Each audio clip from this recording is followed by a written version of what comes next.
Hi friends! Welcome to Kitchen Princess Bamboo Japanese Everyday Food. Today I'm going to be making Shokupan by hand kneading. The ingredients are so simple. Get your ingredients ready and we can make Shokupan together. I will walk you through how to knead wet dough from start to finish. It's a long video. It's not like my usual video, but I'm sure the video is helpful to make a perfect shokupan. Let's get started. In a large bowl of your bread flour, add in salt and sugar. Stir to combine. Add in active dry yeast. The yeast shouldn't be direct contact with salt and sugar because they might deactivate the yeast. Pour in now lukewarm water in 3 to 4 stages. I don't want you to add water all at once because it's going to take much more time to make everything nice and even.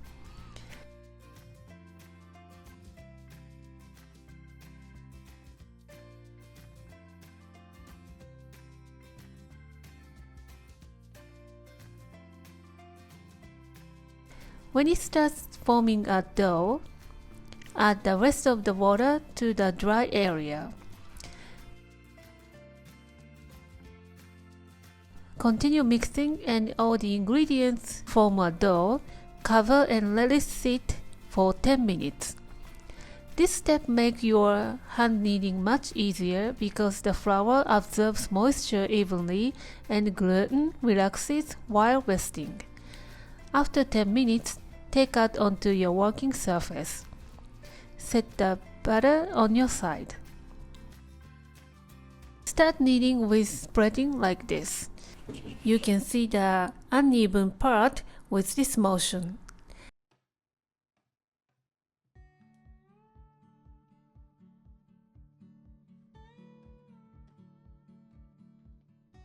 Pushing forward and pull it back. Press your foot back and forth and draw your belly button in and use your back muscle. Relax your shoulder and enjoy kneading. Everyone stays at home and enjoys baking for a quarantine situation, and I have received so many questions about my shokupan video. In my previous shokupan video, I used stand mixer because the dough is very sticky. As I told you before, the Japanese bread is on the stickier side because we love the moist texture. Many of you try kneading by hand and told me the dough is too sticky to handle, so they add more flour. But I don't want you to add more flour because you can't get the same texture as mine. This is the very basic of shokupan. If you want to change something, just give it a try. Generally speaking, the hydration rate of this type of bread ranges from 60 to 65%. But this is 72% hydration rate and it is not easy to handle. Your hands get very sticky, but keep kneading until your dough develops gluten.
Knead 8 to 10 minutes. The dough stretches like paper thin, almost see-through.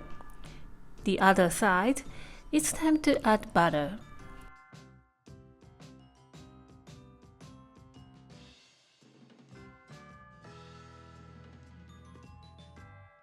Spread the dough and put the room temperature butter on it.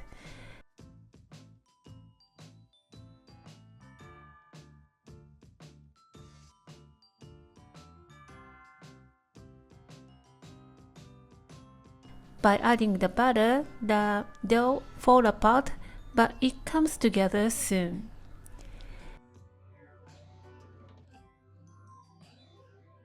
Start kneading again for 2 to 3 minutes until the dough comes back together.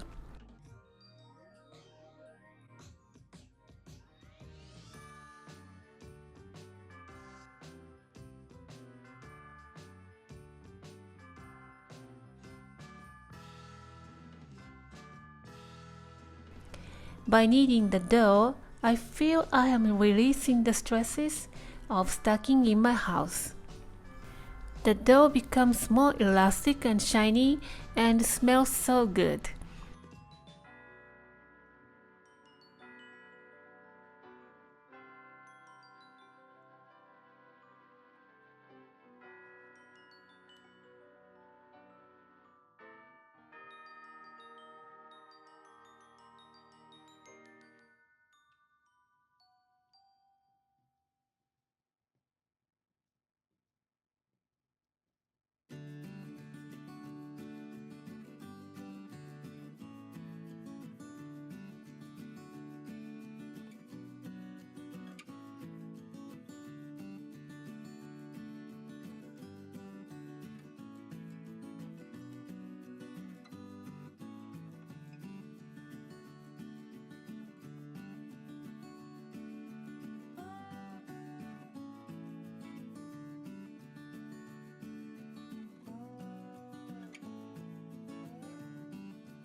To check the dough is ready or not, let's take a stretch test.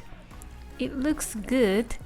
Shape into a ball by tucking the dough to make a nice round ball.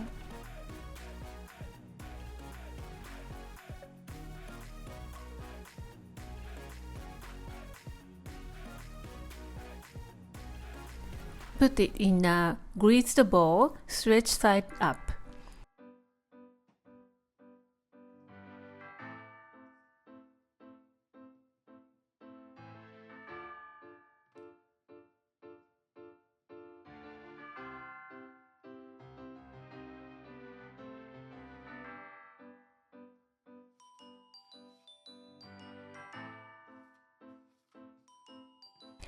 Let it rise for 45 to 50 minutes or until double in size.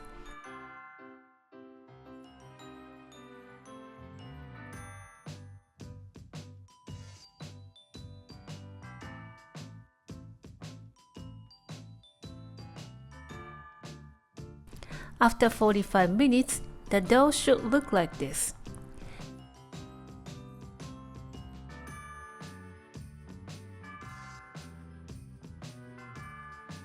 Punch the dough and shape into a ball again, and let it rise for 30 more minutes.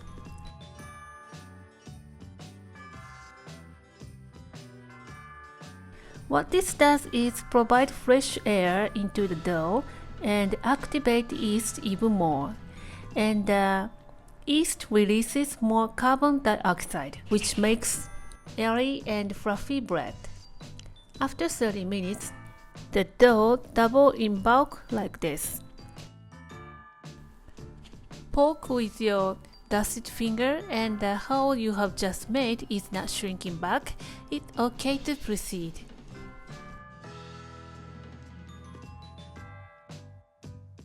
Take out onto your dusted working surface and cut into 4.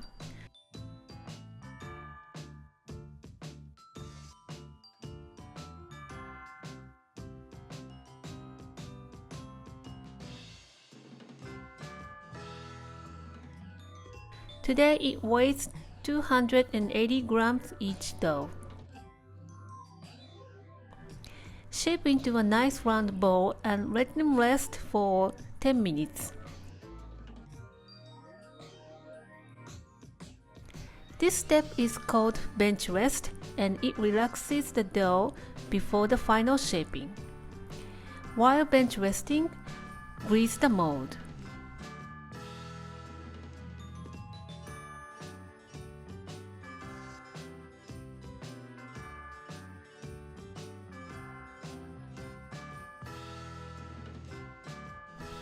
After 10 minutes, the dough is relaxed and puffs up a little. Take one dough and press them seam side up.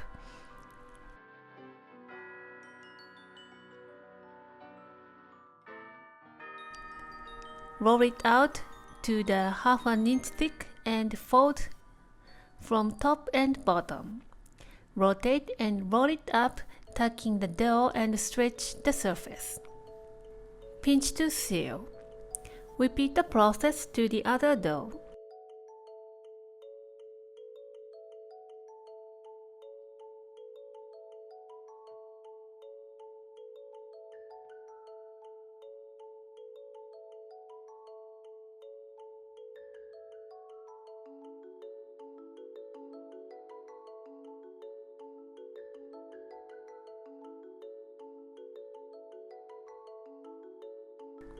Before putting in the mold, check the direction.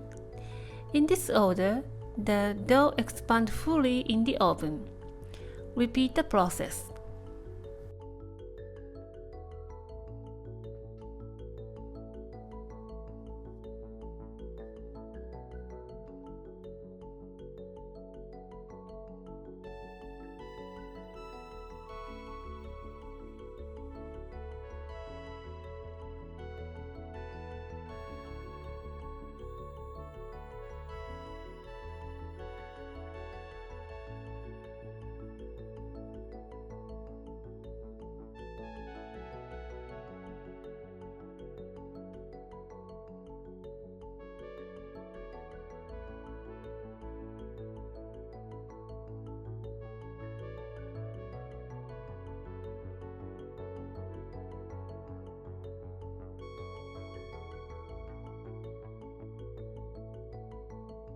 Cover with plastic wrap and let them rise for 30 minutes. For the covered shokupan, you should be very careful and keep your eyes on the dough for the last 5 minutes of the final proofing. If you miss the timing, you can't cover the lid. But my son braked in for his lunch at the final moment and I missed the timing. Take a deep breath and push back the dough just a little bit and pop it in the oven. Wish me luck. Bake 40 minutes at 190 degrees Celsius. For the non-covered shokupan, proof 5 to 10 minutes more until the dough rises 1 centimeter over the edge. Pop into the oven. Bake 35 minutes. Cover with aluminum foil if your bread starts browning. Take out onto a wire rack. Tap the mold if it sticks to the side and you can easily take it out.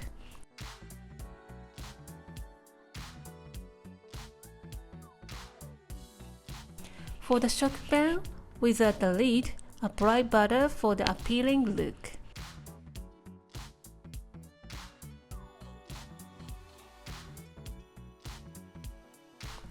Let it cool to room temperature before cutting.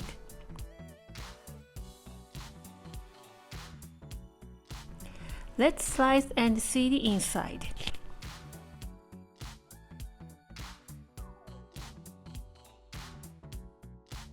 It's so soft, so I use a slotted knife. Better slice next day.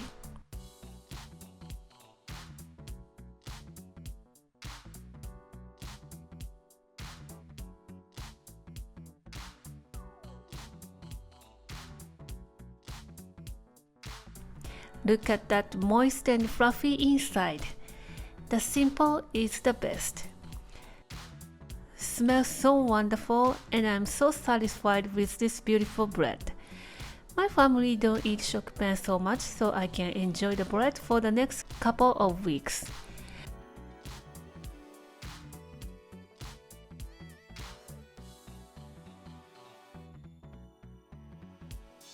I hope the video is helpful for you and I hope you learn how to knead sticky dough.